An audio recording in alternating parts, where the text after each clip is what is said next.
Good morning and welcome to this Saturday in the 13th week of Ordinary Time. And I want to wish all of you a happy Independence Day.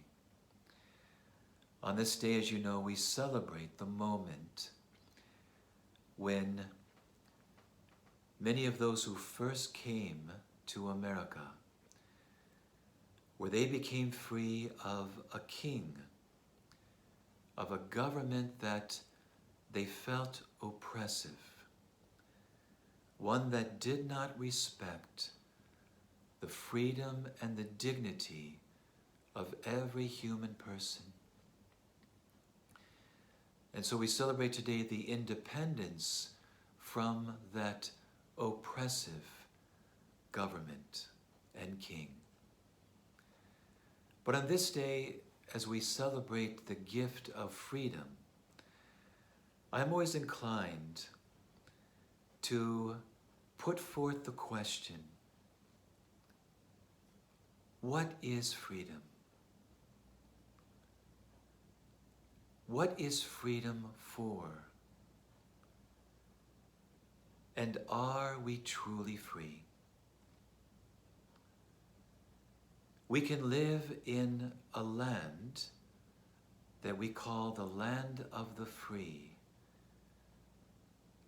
But are we truly free? For St. Paul, in his teaching of the first Christians of that first century, it was very simple. What are you going to do with your freedom? Are you going to use your freedom to become a slave once again to sin? Or are you going to use your freedom to commit your life to Christ and the way of the gospel?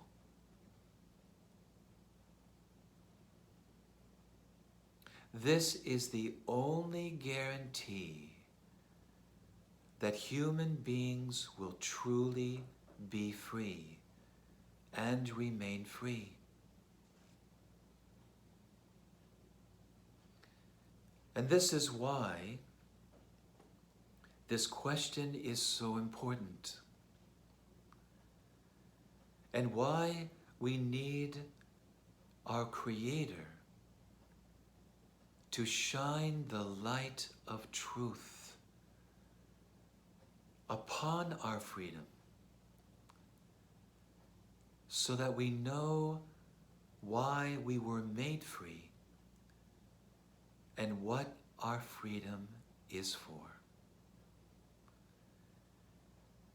Otherwise, freedom will be interpreted in any way according to people's whims and opinions and ideologies. And that will only lead, as history has shown over and over, to new forms of oppression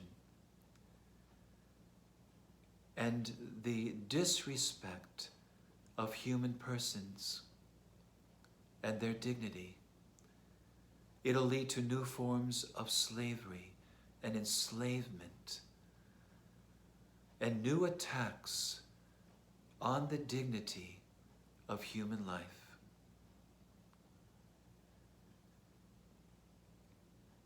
And so the light of truth is so essential in this living out, this understanding of freedom and what it means. When Jesus said, "I am the truth, and this truth will set you free," he did not mean just each person's own truth. As we understand in American culture, which has become very relativistic, where truth has become very subjective, as if we are the arbiters of truth.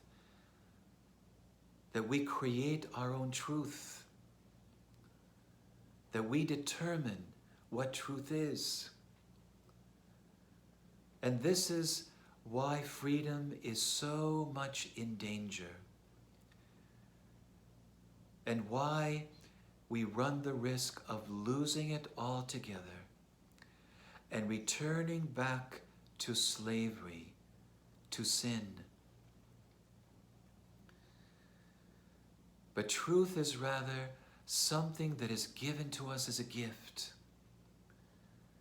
something that is already there before us, and we are to discover it, encounter it, and embrace it, and make it our own. And that truth, when Jesus said, "I am the truth," He is the one that has come to give us that truth that truly sets free. And He Himself embodied that truth that reveals the highest dignity, the highest life, the highest full life and freedom of every human person. We have people that have so many different opinions and ideas about truth, about marriage and family life, about the meaning of human sexuality and its expression. There are so many differing opinions and ideas around what is the meaning and purpose of life. What is the role of government in human life? What is the common good? What is the role of education? There are so many different opinions about life itself and the meaning of life and life, the respect for life of every single human being. This is what is the problem, is we don't know what our freedom is for, why it has been given to us, and we can't know that without the truth that comes from God. And as we use our freedom to commit our whole life to Christ, and therefore to commit it to the truth, the way of the gospel, we realize that our freedom was given to us in order to give our lives in love, in sacrificial love. Our lives were given to us to be peacemakers, to forgive, and to promote reconciliation.